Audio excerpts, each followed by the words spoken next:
Ikhwatu iman rahimakumullah, sahabat-sahabat yang dimuliakan Allah Subhanahu wa taala. Akhir-akhir ini kita diramaikan kembali dengan aliran dolmudil atau sesat dan menyesatkan. Dan hal seperti ini sudah sering terjadi meskipun kita hidup di negara yang mayoritas muslim. Kriteria sesat dan tidak sesatnya pun kadang masih kontroversi. Oleh karena itu, sebagai lembaga yang memiliki otoritas dan tentu saja pijakan yang kuat dari Al-Quran dan As-Sunnah, yaitu Majelis Ulama Indonesia atau MUI, layak untuk kita jadikan sebagai rujukan berkaitan dengan aliran sesat atau dolmudil. Majelis Ulama Indonesia dalam Munas ke-7 tahun 2005 menetapkan 10 kriteria sebuah aliran dinilai sesat. Yang pertama, mengingkari rukun iman yang 6 dan rukun Islam yang 5. Mereka memiliki rukun iman dan rukun Islam sendiri seperti Syiah. Kemudian yang kedua, meyakini atau mengikuti akidah yang tidak sesuai dengan dalil syar'i Al-Quran dan As-Sunnah. Dalam hal ini hampir semua aliran sesat sehingga mereka dinyatakan sesat, yaitu meyakini atau mengikuti akidah yang tidak sesuai dengan Al-Quran ataupun As-Sunnah. Yang ketiga, meyakini turunnya wahyu setelah Al-Quran. Dalam hal ini Ahmadiyah memiliki kitab suci At-Tazkirah, atau kemarin Bahaiyah memiliki kitab suci yang bernama Aqdas. Begitupun dengan aliran-aliran lainnya, sehingga mereka tidak meyakini lagi Al-Quran sebagai kitab suci yang terakhir, yang sempurna dari Allah Subhanahu wa ta'ala. Yang keempat, mengingkari otentisitas dan kebenaran isi Al-Quran. Salah satu contohnya, Syiah mengakui mushaf Fatimiyah yang mana tebalnya 2 kali lipat dari mushaf Utsmani. Yang kelima, melakukan penafsiran Al-Quran tidak berdasar kaidah tafsir. Ini diantaranya yang dilakukan pada umumnya oleh aliran sesat ketika mereka mengacak-ngacak ayat Al-Quran. Contohnya seperti kitab At-Tazkirah punya Ahmadiyah. Kemudian yang keenam, mengingkari kedudukan hadis Nabi Shallallahu Alaihi Wasallam sebagai sumber ajaran Islam. Dalam hal ini seperti ingkar sunnah atau yang sejenisnya, karena mereka berganti-ganti nama tapi intinya sama, yaitu menolak hadis Nabi.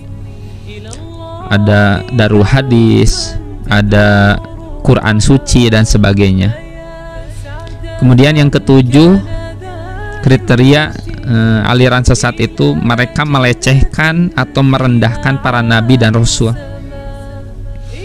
Dalam hal ini karena mereka ada yang mengaku sederajat dengan rasul, bahkan sebagai malaikat, dan yang lebih parah itu, yang lebih parah lagi, mengakui sebagai Tuhan atau sederajat dengan Tuhan.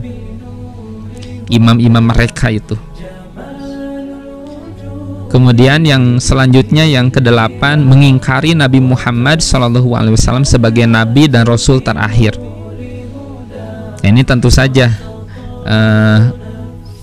aliran yang memiliki Nabi, yaitu Nabi-Nabi palsu seperti Ahmadiyah dan para pengikut Nabi palsu lainnya.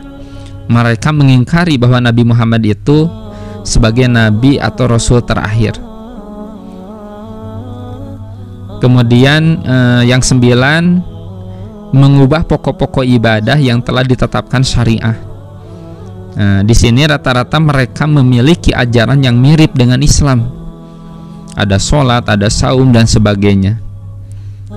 Jadi seakan-akan mereka itu hanya memodifikasi saja, bukan ajaran tersendiri, meskipun pada akhirnya mereka kadang-kadang mengakui ajaran mereka tersendiri, bukan sempalan dari Islam.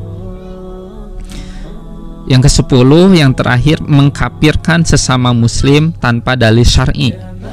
Nah, di sini rata-rata mereka selalu takiyah, berpura-pura, yaitu di hadapan muslim lainnya, sehingga tidak sedikit yang tertipu, khususnya yang awam, yang tidak paham agama. Namun bisa diketahui apabila betul-betul mempelajari ajaran mereka sampai ke akarnya dan sumber aslinya. Namun biasanya orang awam jarang sampai ke sini. Mereka tertipu seakan-akan ajaran mereka itu bagus-bagus saja dan tidak banyak perbedaannya, apalagi sampai takfir, mengkafirkan kepada di luar golongan mereka. Nah, kemudian bagaimana fakta di lapangan? Sedikit analisis yang saya dapatkan dari berbagai sumber, bahwa mereka aliran dolmudil atau sesat dan menyesatkan itu, fakta di lapangannya yang pertama, ketika kepepet mereka selalu mengaku memiliki ajaran tersendiri. Jadi menurut mereka bukan bagian dari Islam. Padahal jelas bahwa ajaran mereka itu adalah ajaran Islam yang mereka selewengkan, yang mereka modifikasi, yang mereka acak-acak sesuai selera mereka. Cuman dalam hal ini ada yang betul-betul menyadari, ada yang tidak. Tergantung dari sisi mana melihatnya. Apakah betul-betul dari Islam, dari non-Islam, atau pertengahan? Tergantung dari sisi mana melihatnya. Yang kedua, mereka selalu berlindung atas nama kebebasan beragama dan hak asasi manusia. Apalagi di negara demokrasi, atas nama kebebasan itu, kebebasan berpendapat, kebebasan beragama, dan sebagainya. Yang ketiga, mereka selalu banyak pengikut karena secara duniawi ajarannya selalu menggiurkan dan menjanjikan, khususnya bagi yang awam yang tidak paham agama. Jangan aneh kalau sesat apapun ajaran yang muncul, selalu ada pengikut, bahkan banyak pengikutnya. Kemudian yang keempat, mereka selalu berlindung dan merapat kepada penguasa atau partai politik besar yang bisa melindungi mereka. Kemudian yang berikutnya, sehingga meskipun dinyatakan sesat dan dibawa ke meja hijau, pada akhirnya kebanyakan mereka selalu lolos hukum dan ajarannya tetap eksis, baik terang-terangan maupun sembunyi-sembunyi. Nah, ini fakta ya di lapangan.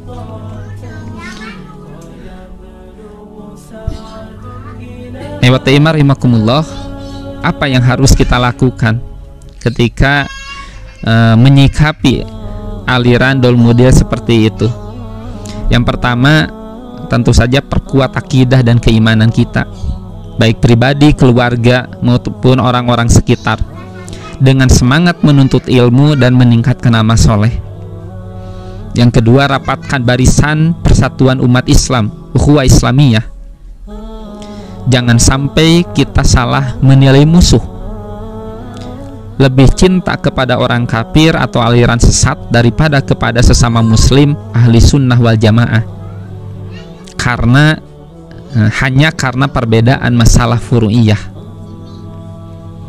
Yang ketiga, pahamilah dengan baik dan amalkanlah secara sempurna ajaran Islam murni yang sesuai Al-Quran dan Sunnah, sehingga dinu Islam betul-betul sempurna, baik menurut kita sebagai penganutnya ataupun menurut mereka yang benci kepada Islam.